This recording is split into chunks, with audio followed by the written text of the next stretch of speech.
Hey everybody, welcome to Chuck Yates Needs a Job, the podcast. Just checking my hair. It's not a good hair day. So anyway, but happy to have you guys on. Pat Shannon, T-Shawn Shannon. Howdy. T-Shawn making his third appearance. I was once myself, and once I was a character, Dr. Love. You were Dr. Love. Dr. Love. You Need a Wife. Yeah, exactly. Episode. Exactly. And that girl was really funny too. Oh yeah, Nurse Lee. Yeah. Yeah. No, it was very cool to come on. So this is kind of crazy. So you've been on as an Emmy award-winning comedy writer. You've been on Dr. Love, and now you're coming on as a cybersecurity expert. Yes, I guess but it's not a character, but yes. Okay, fair enough. We're not a character. So Pat, I'm going to hope that you're the brains of this operation. Oh, me too. Yes, exactly. No, so Pat, tell me real quick. So T-Shawn's background's been on the podcast before, written comedy, did stand-up comedy. We've talked about how meeting through Brother Charlie and all that. Pat, what's your background? My background's IT.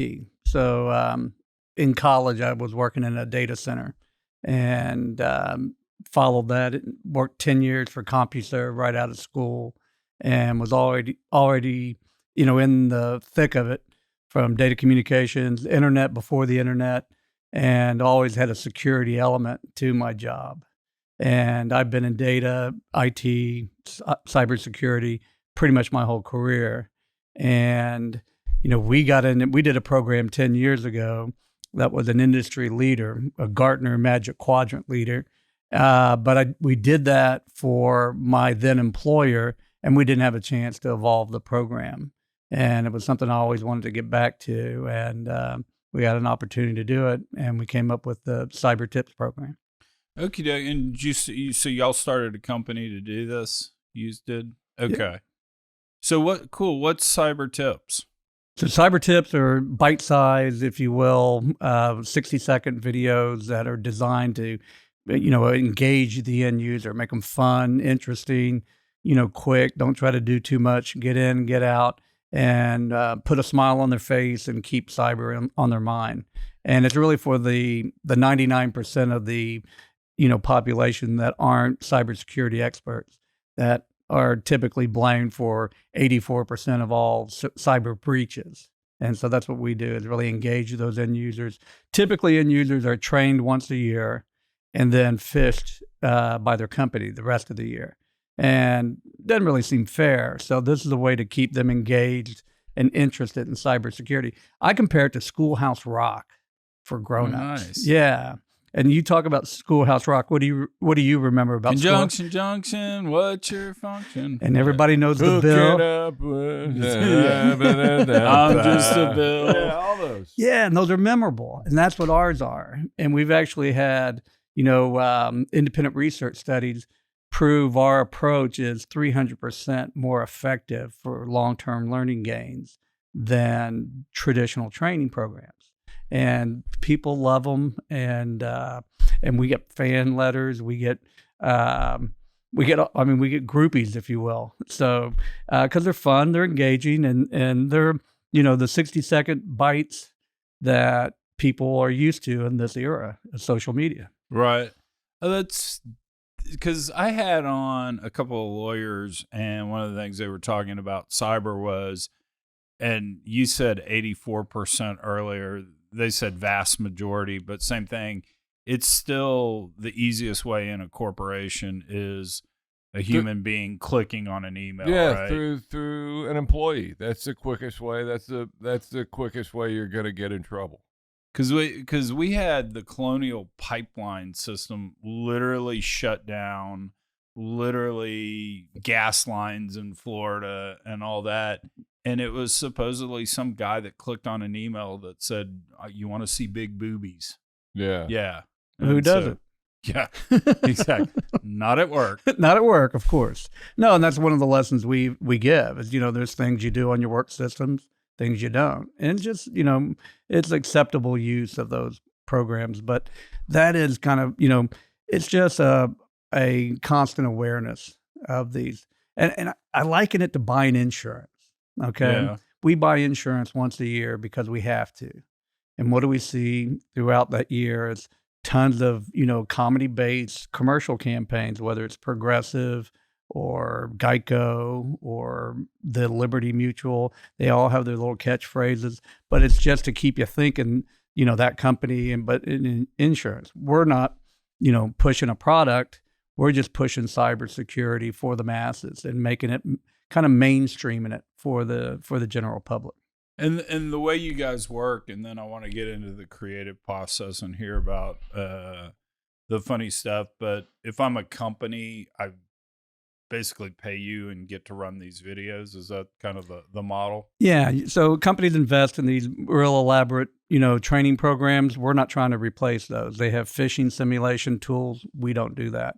We're more of a PR campaign for all those tools and programs they've invested in, to keep reinforcing those messages and to promote their, all their cyber, dialogue throughout the year, and do it in a fun way that people actually want to watch.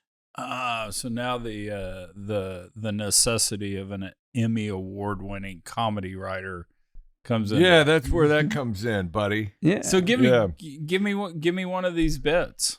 Well, I mean, it's different things for different ways. Like, one is a guy who does a top 10 list, and he goes the top 10 appetizers and or cybersecurity tips. Number 10, the blooming onion. Number 9, don't click on an embedded link inside an email that you weren't expecting. Okay. Number, where are we? 8, potato skins. Potato skins.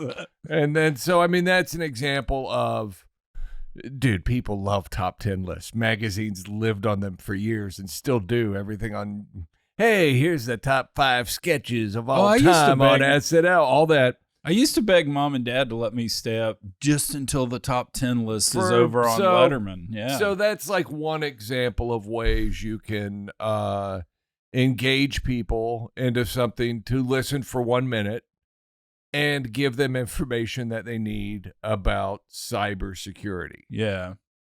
And we don't get into great detail of cybersecurity, but we do hit the major points. Yeah. Like, a big thing is cyber hygiene, and that's what you have to, and that's just basically things you have to do all the time, like brushing your teeth. You have to do with your computer. You have to back up your data.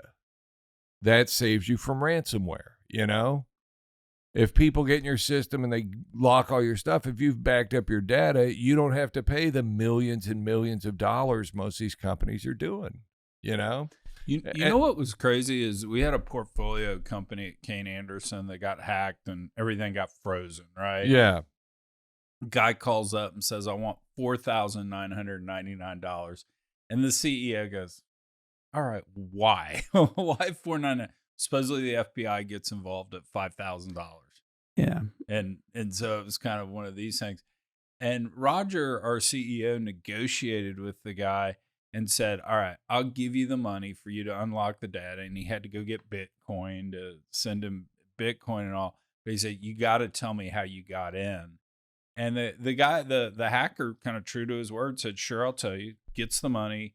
And it turns out the hack that they got in on, we found that in 14 other portfolio companies that it was out there. And so we were able to kind of patch it up. But this stuff's real. It's happening every day. It happens all the time. And it happens, and we do videos that you can show to your parents, so your parents are getting swindled. And it's stuff, the videos we make, you can apply to your real life as well as to your business life. Yeah. Does that make sense? Yeah, like, you're at work, and then, sense. but at home, yeah, you learn what not to click on. You learn, like, there's this new company, and USA Today did a big article about it, and it's Temu. Do you know TEMU? No. So it's this, they did a commercial on the Super Bowl, and they do this super cheap clothing, but it's a company in China, and it's to mine your data, and they do all these things and it's all about getting information, selling crap for no money. Really? And then it's, USA Today revealed it. So I'm working on one for that right now to warn people about that. And so, I mean, basically it's warnings. A lot of it is current events of how they're running the scams, what the new version of the scam is. Because it seems like they've gotten a lot smarter. I mean, Yeah, well, I mean, that's the problem with AI. Yeah. Because AI is going to make their phishing emails, it's going to get rid of the grammatical errors. I mean, one of the big things, the big plus, I think, for Americans is that a lot of these companies are doing it are in non-English speaking countries. So they're dear friend, happy times to you. Right. Stuff like that where you could sniff it out. But Yeah. now it's not as easy with AI because AI can create this and make it more grammatically correct. So, I mean, yes, they are always evolving what they do. Right. And also another thing I talk about is about how, like, you have to be aware of what you're up against, Like if I told you there's a mean 7-year-old outside, you're not going to be scared, are you? Right. Until I tell you it's a 7-year-old bear. Okay, now suddenly, hey, wait a minute. And that's what these hackers, it's not just one guy in a basement. Yeah. There's literally countries that do it. There's organized criminals that, like, when they break one of your passwords, they have like a whole company. They have a whole section of their company that searches for social media. Then they have another one that searches for your banking. And they have all these individual departments that are going to attack you. And if they get one password, they're going to check it on all your accounts. And that's one of the big reasons you don't want to have the same password over and over again on different accounts. So because when they crack one, Yeah. And that's part of what we preach. One of the other recurring segments is rock and roll passphrases, and you use rock lyrics to build your password. And we're constant, and we do different rock songs every quarter, so it's not watching the same video over and over again. And we do it. We featured Lizzo, Elvis when the Elvis movie came out, Pitbull, Jay-Z, and Alicia Keys. I mean, it's always something different. And just keeps them engaged and keeps them thinking. And you want it to become second nature to them. And that's not going to happen with just annual training and phishing attacks. So that's kind of, that's the approach, is make this a engaging, interesting venture for them. And so. Because, I mean, the other thing that has to be different today, and I think they're kind of interrelated, is I don't know the last time I got on a computer. I do everything on my phone these days, so there's got to be issues surrounding being a phone. And I think that ties into remote working, because we all started doing that during the pandemic. Yeah, and that's when we released this program. And I don't know if you're familiar with his baseball card theaters, right? Oh, yeah. On his YouTube channel, T-Sean Shannon, no spaces. That's what inspired me to do, get him to do this and to do this together, is that I was cataloging them one day, and he had like 80 something of those videos. He's probably well over 100 now. But it was just these little bite-sized comedy bits that were, one of his passions, baseball cards. And I'm thinking, boy, we can do the same thing with CyberTIPs. And that's kind of where this came. And we just released a baseball card theater version of CyberTIPs. Because the baseball card theater is one of the funniest things on the planet. Yeah. I still don't know. Is it a hairdryer that you do to blow the cards? He's got a leaf blower now. A leaf blower. Just like I used to do a fan, and then now he's got a leaf blower, so we just use the leaf blower. Yeah, you definitely need to go see baseball card theater, because the old baseball cards are great. Yeah, to see that, and so that's where you came up with it. Because something else that I'm worried about is it seems like the internet's now embedded in everything. It's in your TV. It's in your clock. That's your crock pot.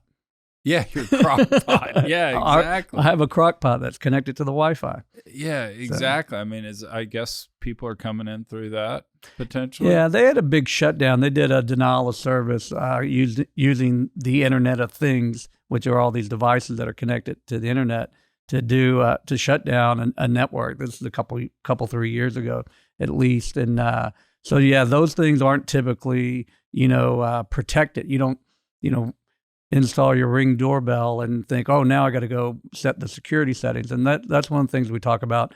There was the high profile baby monitors that were getting hijacked, and creeps were talking to kids inside their cribs and stuff like that. So yeah, all that stuff's vulnerable. We do a video on that hey, set up a guest network on your home Wi-Fi and set up all those devices on that, and then separate that from your main computer because you're working at home, and segregate those to give you at least some buffer from the creeps and criminals out there.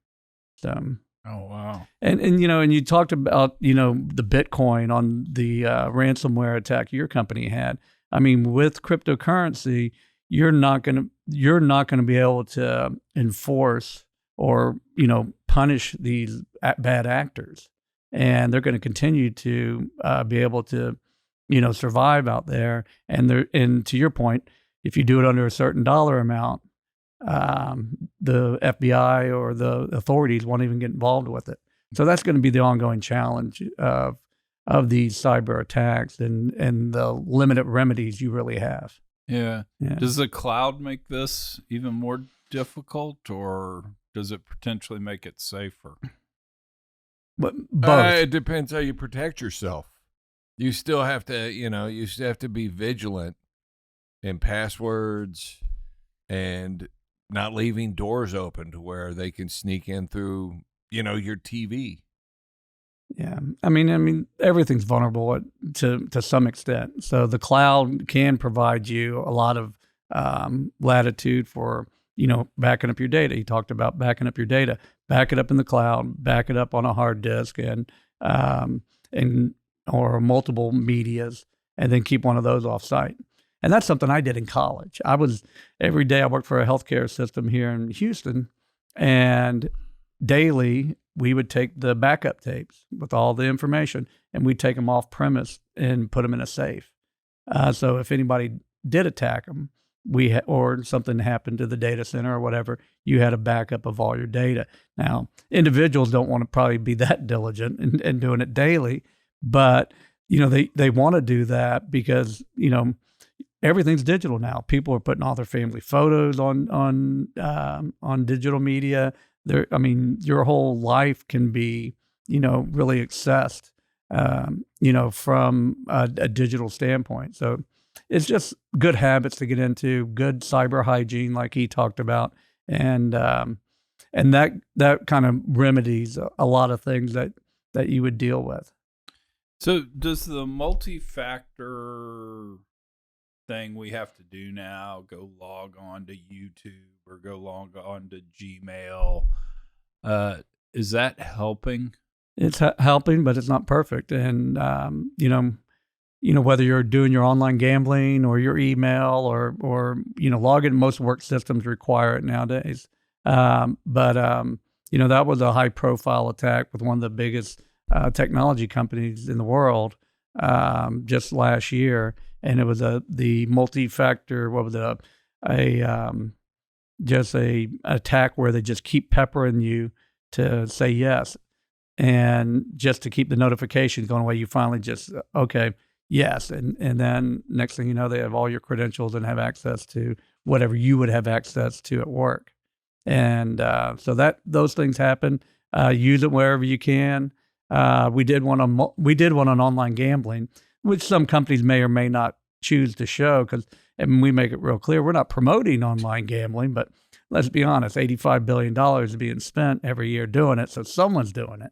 Right. And if you're going to do it, don't use your work system to do it, and do it safely and responsibly. And then we put a little disclaimer. And if you have a problem, call 1-800-GAMBLER. So we want to make sure we're covering our. I love that cop out. Major League Baseball, they kicked out Pete Rose, but they've so sold out to gambling. But then it's like, hey, here's the odds. Hey, if this guy hits a home run and this guy hits 2 foul balls and this other guy makes an error, you could triple your money. But if you have a problem, call this number. Oh, really? Okay, that cured everything if someone has a problem. Oh, I like how they fine teams for not disclosing injuries. Oh. Really? What does that have to do with anything? It's ridiculous. Was I not going to watch the Astros game because the guy's not playing? Is that what it was? Yeah. And you know how people get burned with their multi-factor. Enough talk about fun things like sports. Now back to this crap. But the one big thing with that is, like, sometimes they'll get one password. And so they'll call you, and if they find your home number, they'll call you and go, hey, this is the bank. Someone's trying to access. We're going to send you a code right now, and I'm going to need you to read that code back to me because we're here at the bank, and we've had some trouble, and we want to make sure you're safe. So can you read that code off your phone to us? Like, you could never do that. Never, unless, especially if they called you. Don't ever, be very cautious. Always look at a known number. But multi-factor authentication is just, it's a great tool, but it can be manipulated if you don't use it correctly. And that's some of the stuff, the videos we talk about. Yeah. And I mean, that's how older people get tricked into giving away a lot of their money. There's another one where a big thing you got to look out for is when they're trying to get you to change a routing number for payment. There was a realtor company that got hacked, and they would send emails to the people selling their house. And they go, hey, just a heads up, it's Steve, and it's coming actually from Steve's account because Steve's been hacked. Goes, here's the new routing number we need you to send the house payment to. And I mean, these people lost $500,000 because they sent it to and even though so it's always important, especially if payment changes, that you got to call the people and go, hey, is this for real? Even if it's coming from a known source. I mean, that's how tricky things are these days. And how easily, and we talk about that. And the graphics are so good these days. That's another big difference. You were talking about bastardizing the English language, but the graphics, I mean, it's AT&T on there. Yeah, whatever. And it pays to invest in that for them, and that's what they do. Yeah. You got the deep fakes going on out there. You've got the voice cloning now where they can get enough of your voice samples from your social media. Your grandson is now calling up needing money to get out of jail. Yeah, that happens to my parents all the time. Their grandkids. That's probably true, though. Yeah. Those are legit. Really is me.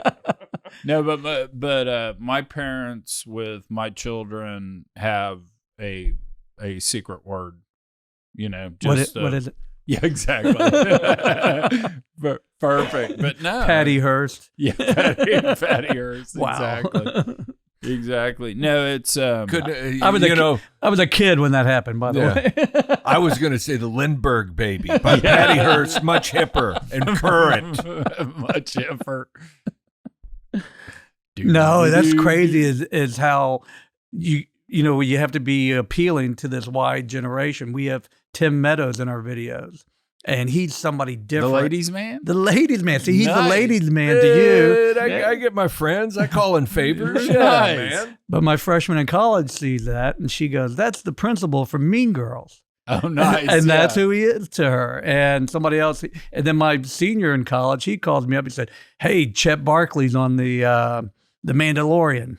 So, and that's Tim Meadows. That's his name. That's his character name on our thing. He's Chet Barkley. Yeah. Oh, nice. Yeah. Nice. But no, so that gives them a point of reference and makes it, more engaging. And I had a big Fortune 500 electric and gas utility using the program. And the one girl that runs the program for that company, her mom and her brother are both the linemen and for the company, and she always runs them by them to get their feedback. They go, "Oh no, these are great." She goes, "Well, this is the same stuff we tell you all the time." He said, "Yeah, but you got Tim Meadows telling me now." Tim Meadows. And that makes a difference. It makes it interesting and memorable. So, yeah. But I mean, that's the thing. It's short doses. It's stuff you have to know, and it's done in a humorous way. And you learn without learning, which is Schoolhouse Rock. Right. So what are the top 3 things we need to be doing? Just cybersecurity stuff. Well, password is super important. To change early and often. Well, but not so much anymore. But you gotta have a super long and strong password. It's gotta be preferably now over 12. Wow. Yeah, no, because there's a new program out where they show that they can crack like 6 digits of a password in like under 20 seconds. No way, really? Yeah, there's these programs. It's insane. So I think password's one of the biggest things to do. And you can't keep a list of your passwords on your computer. You should get a password manager. I think that's important and it's important to have different passwords for your different, at the very least, and you should have it for everyone. But if you have a social media, you can have that but don't let any of it blend over to your banking or your work, And if you want to have one for you, that's fine. For like all your Instagram accounts or whatever, and Facebook and all that, if you want to use it, you really shouldn't. But that way, if you get hacked, only your social media, which I think is more important to people. So maybe y'all should be different. And then at work, just have the same one. And then for your bank email. account's fine. Yeah, the bank accounts. But I think password is a big thing. You got to have numbers. You got to have letters. You have to have capitalization. You got to have symbols. And more than 12. That's interesting. Yeah, that's what they're suggesting now. Yeah, wow. We had a client that was moving from an 8 character minimum to a 15 character minimum requirement for that company. So yeah, the password guidance is kind of evolving, but you have to understand what your company requires and not just rotate the same passwords between accounts. Yeah. Don't make minor changes to your previous one, just enough changes where they'll accept the new one. Just come up with a new passphrase. Use it, pick another rock song, get a Harry Styles song or something like that, and just keep it fresh, keep it. But he mentioned cyber hygiene. I mean, that's what individuals can do, and in the 4 elements of cyber hygiene is password, strong password management, strong email management, backing up your data, and updating your systems every time there's a new update available. Don't put that off. And you do those things. I got to take the new Apple update when it comes, and it's a beast. And I don't like the new one they just came out with. But hey, you got to do it because that's where they're patching vulnerabilities that existed in their code, and that's what you have to do to try to keep one step ahead of the hackers. Yeah. Yeah. But the other big thing is segregating your usage. You mentioned you can do everything on your phone. We all have multiple devices, probably a work-issued computer or laptop. You got your smartphone, tablets, whatever. Do your personal stuff on your personal devices and do your work stuff and segregate that. It's too easy not to do that. And then you're not going to get hurt at work by something you might have done on your personal social media. And a lot of companies will restrict that themselves. But, smaller companies and, small municipalities, schools, different folks like that, they might not have all those, limitations put in and restrictions put in. So that's where you got to educate and really teach those people to protect themselves and their information. Everybody knows who you bank with. Everybody knows. I mean, anybody that wants to know can find out who you bank with. Go to your social media, know who your friends are, know how to be convincing and socially engineering you. But that is still the biggest concern of those social engineering attacks. So limit the information you put on there. Set your privacy restrictions. My wife, she looks at anybody that shows up doesn't show up for work, for their shift, maybe on the night shift, and sees them out drinking margaritas on their social media page for lunch or during that afternoon. So, well, now I know why they called in sick. But that's things you don't want your boss knowing. So, don't unless you're an influencer, you have no real reason to not lock down your social media. Yeah. And plus the other thing, just from a personal point of view, do you really want to tell everybody that can see you on social media that you're not at your house and you're in New York City? No, exactly. Yeah. Yeah. Wait till you get home to tell everybody to brag about it. Yeah. No, that's right. TMI, right, everybody? The one thing I did that a guy gave me advice on was create a unique email address that, for banking and medical issues. So, don't subscribe to anything. Don't go to OnlyFans or whatever. You should have a throwdown email. Yeah. I mean, for any time you're trying to win a free sandwich at You're Potbelly or whatever. Yeah, or when you have to sign up if you're trying to read an article. Oh, we need your email. Yeah, I would suggest you get an email. I have a fake email I use. It's a real email, but it's not connected to my regular email. Yeah. Yep. Yeah. So that's important. But totally segregate, like with school notices, things like that. Don't have those sent to your work email. Keep that for a separate one. And to your point, for obviously banking and healthcare, absolutely. And since most people have Gmail, you can connect them so you can look at one and then the other and then the other, and you can keep them separate.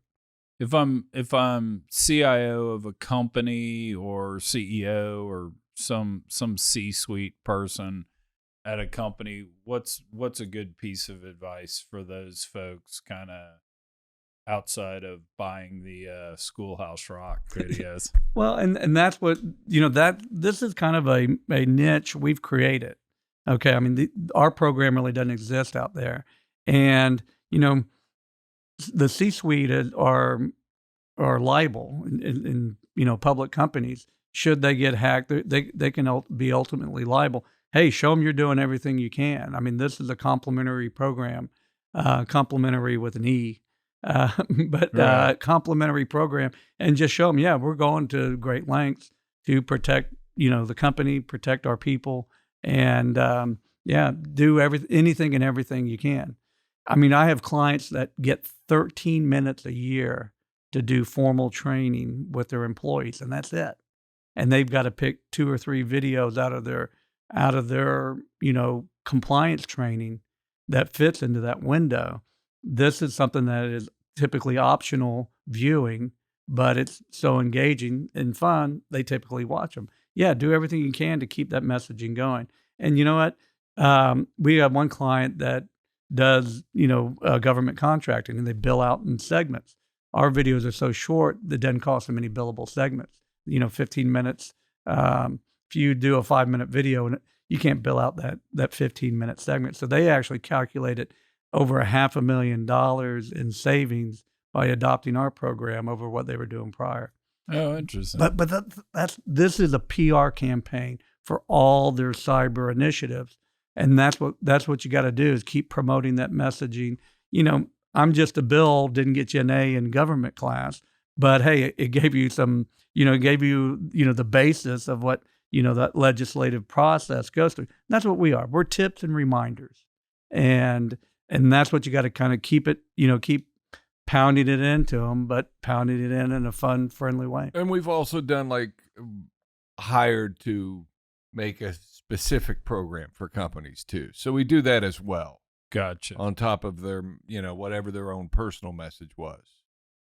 Yeah. So I got 3 things. One, I want to hear really stupid story that somebody did on cyber, or I want to hear funniest story from your career of some sort, or I want to hear what are we going to be talking about if we redo this podcast in like 3 or 4 years? Like what happens in cybersecurity future stuff that we're not talking about now, but is on the horizon? So I gave you a grab bag. Oh man, that's a big grab bag. I don't know. You think of the funny stuff. AI is what's going to continue to just drive this whole market. Okay, and to his point, it's going to make it everything, every hacker more capable on socially engineering the individual, and it's going to continue to evolve. And you're right, it's voice. I mean, that's we've got one of the voice AI around here, and we're making really stupid songs, and it's like, make me sound like Steven Tyler, and boom, I'm Aerosmith. I saw one with Johnny Cash singing the Barbie song. Yeah. I mean, they're going to be able to impersonate, anybody doing anything. The actual videos are getting better. There's still things with the eyes not matching, the voices and the mouths and everything like that. But that's only going to get better. So FaceTiming's coming. I mean, potentially. Yeah. And you're not, Yeah. And you've seen his his painted on hats in his baseball card theater. Yeah. Yeah. I mean, those are going to look great now. You won't be able to tell. It's like Photoshop. How much Photoshop has improved from the old days when they tried to do it, the glue they had on a real picture. Dude, that's what we're going for with AI. That they're going to be able to do anything. The Reface app is amazing. When I got booted, a friend said, "Hey, you ought to try this new app, Reface." And so I sat around and put my face on Beyonce and stuff, and just tick on down the list. It looked real. Yeah. No, definitely. Beyonce never looked so bad though. Yeah, that's totally true. I also think I'll say the older generation, 40 and older, are going to be in trouble with 40 and under, has so much more technological advancements and education that's why so many old people are getting swindled out of money. And I say old people. Yeah. Boomers. I mean, young guys like us. Yeah, exactly. But, no, I think that's actually a really good point, because to some degree my parents are insulated from this because they're not running around on their phones all the time and all. You and I are on our phones all the time, and when that stuff gets good, yeah. But they tend to panic more when actually attacked. Or you want a funny story? One of my colleagues he lives down in Galveston. He lives on the beach but has a lot of retired friends. And the guy goes, one of his neighbors comes over and says, "Hey, I just got an email. Somebody saw me on my computer camera watching porn, and now they're blackmailing me." And he goes, "That's a scam." He goes, No, really, I was doing it. The guy's coughing it up. No, I do that all the time. He's like, "Yeah, but this is a scam. Don't panic." And I don't know. It was a little weird too. The stuff. All right, no, stop telling me. Do you know Germany? I know Germany. Don't bring that up. I don't want to know what's happening in German porn. Still, the best porn joke of all time is y'all's dear sweet brother Charlie talking about disabled porn. At the, I had to call the hotel and say, "Oh, I'm sorry, I thought it was handicapped people having sex. Can you please turn my porn back on?" He goes, "Yeah, I pushed disable porn, and then it disables the porn." Had to put my pants on and go back down to the front desk. Dude, that's a good joke. Ron White actually stole that joke. That son of a gun. He did. Because I saw Charlie do that joke 35 years ago. It was a good one. Yeah. You do enough good jokes, people will steal them. Yeah, sometimes. It's kind of an honor to be stolen by Ron White. I'd say that. You know what? Ron White's funny. I don't know. He knows Ron. Don't be mean to Ron White. I like Ron White. I think he's funny. I fell for the final tour and bought tickets to it. Now I'm going to go see him in January again. Oh, at the Smart Financial? Yeah, he said final tour. Dude, well, I'm glad he's playing there, because there's so many comedians playing there I've never heard of. I know. That I'm just blown away by that. I have no idea. It's like, wow, this guy's playing a 6,000 seat theater. Dude, have you heard Dave Attell's album yet? The Skanks for the Memories? I should have brought that CD. I'm telling you. No, I need to go because last time we talked, I told you you told me to go read because it is one of the best comedy albums ever. Yeah. But back to cybersecurity. Yeah. Chuck, here's the thing. Well, you know, the other scam that they have is where you get a text message from the CEO. Hey, I need you to go buy me some gift cards because we have to pay off this thing and I need gift cards. And it's people who've never gotten a text message from their CEO, but you feel the pressure of authority telling you what to do. Yeah. And I'm going to give you the money back. Just, I need you to do it. And I need you to send me the code so I could get them. You know, it's important. I need it by 5. And that, I mean, that's the other thing. It's always pressure. There's always a time constraint when they do these things to people. And it's, people fall for them because they're put in pressure situations from authority figures, whether it be the IRS. Look, we're going to garnish your wages. We're sending people to your house. If you don't send us $500 by today, it has to be by today. And go buy a gift card. Anytime anyone tells you to go buy a gift card, you're getting scammed. Well, you know, and the workers at the drugstores are actually coached a lot of times and trained where if somebody comes in to buy a bunch of gift cards, they go, "What's going on? Can I ask what's going on?" And I've heard numerous stories of people talking people out of those scams that were going to purchase them for that very reason. We had a portfolio company where, let's say the guy's email was rjones at XYZ Corp. Somehow they were able to send something that was Robert Jones at XYZ Corp. So the email looked the same. And, the email was exactly what you said, the pressure of, hey, you got to get this sent. I'm stuck in this meeting. This guy keeps bitching at me that we haven't sent this wire. He's threatening to shut down the rig. Can you go send this? CFO doesn't give it a second thought. Wires $300,000 out the door. Like, I never sent that email, Yeah. No, and I mean, and they can, if not even change it, they can puppet it, and make it look exactly like the email. I mean, that's the other big thing. Like, you can get calls on your phone and it'll say, mom or whatever. Yeah. They can mimic what you already have. And we did a video on the Shark Tank lady that got hacked. And she did a cool thing and that they duped her out of like almost $400,000 on this European real estate deal. And as soon as she found out she got duped, she went public with it and, kind of self-reported to the world in this case. But it enabled law enforcement and other people to get involved and minimize the damage, if not, maybe not catch the guys, but claw back some of those funds and things like that. So that's the other thing we're always, preaching is in our videos, is, hey, if you think you messed up, tell somebody and self-report that so they can, take, appropriate actions to do that. So to remedy it or minimize damage. Yeah. Yeah. Crazy what they're doing. All right. Close us with a funny story. Okay. Can we tighten this up and I'll think of a funny story and then I'll tell it to you? Yeah. Give us. Okay. You know what? Here's a good one. All Here's right. a good one. So the lighting guy at Saturday Night Live. So I worked at Saturday Night Live for 9 years and the lighting guy's Phil Himes and he lit the original Kennedy-Nixon debate. That's how old this guy is. So he lit that. They say he worked at NBC so long he used to light radio is what they say about this guy.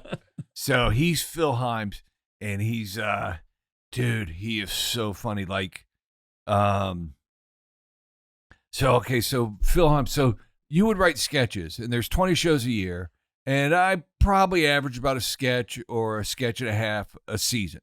I mean, per episode. Yeah. So, but sometimes I'd get like 3 on, and then I'd go 3 weeks without a sketch, or 3 shows, and then the 4th show I'd get one.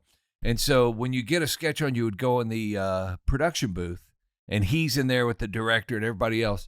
And if it'd been a while since you hadn't had a sketch on, you would walk in and you're just hoping to kind of sneak in and hopefully nobody's noticed that you haven't been there in a couple weeks.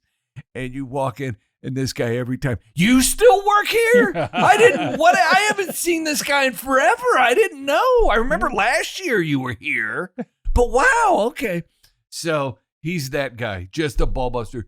Dude, so funny and so smart. Like he would sit there and while they're directing, if the director was killing you with shots or whatever, he'd lean over. She's killing you with that shot, kid. You got to get the 2 there. You don't know who he's talking to. So he's super smart. So he comes out and Garth Brooks is the host and the musical guest is Chris Gaines, Garth Brooks' alter ego or whatever. From Australia or something. Yeah, that guy. He had that weird little soul patch. Yeah, the jazz dot, whatever you want to call it. So he comes out and they're doing the monologue and we're coming, and so the lighting guy's out there and first of all busted his balls to begin with. Are you wearing the cowboy hat during the monologue? Well, yeah. I mean, that's my thing. You're killing me with lighting, but okay, fine. Now, what are you wearing for music? And Garth Brooks goes, well, Chris hasn't decided what Chris is going to wear yet. And this old guy just goes, and walked away. And dude, even Garth Brooks broke out laughing, man. It was so funny. But it was so funny because he talks about himself in third person. And that's actually kind of a good thing if you're a performer. And it's right. Branding. It was branding before branding when you talked about yourself in third person. Because when I would pitch him ideas, it would be like, yeah, man, I think that's funny. I don't think Garth can do that, though. It's very strange, but it's like, I understand it. But, I mean, that was kind of a funny one. A Phil Himes story, a story no one knows. I like that. I like it. Chuck likes it. Chuck likes it. Chuck likes that and it's story. a winner. I don't know if I'm more mortified or if I feel better about cybersecurity. Well, you can't live in fear. Well, that's the other big thing our program does. It's not fear-based. Yeah. It's, the more you know, the better, And it's not condescending. to deal with it. And it's not Yeah. condescending. He writes it like you're talking to a smart friend. I mean, that's what you're always talking to your smart friend going, hey, you got to look out for this. And Yeah. that's how it's treated. I mean, you can't live in fear, but a lot of it is fear-based. There's this one where, well, what happened? What can I do now? You can file for bankruptcy. And it was like, sweet Lord, that's not helping people. And now you're scared to where you can't even make decisions. Yeah. And that's so. Yeah, no, you can't live in fear. I mean, there's bad people out there. There's turds everywhere. Yeah. And they'll try to scam you. And Yeah, you got to keep promoting good behavior. I mean, and you got to keep it fresh, keep it interesting, keep it fun. Don't try to do too much. We have 150 episodes now, and we keep adding new content. We just did a big release on all the AI-related content and related issues. We're topical. We talk about Taylor Swift or AI passing the SAT, doing 40 points better than the previous iteration, and doing bits around that and making it interesting and fun. And check it out. It's gtever.com and www.gtever.com and get a taste. Your people will love it. Cool. Thanks, you guys, for coming on. my pleasure, sir. Love it. Thanks for having me. I enjoyed it. Absolutely.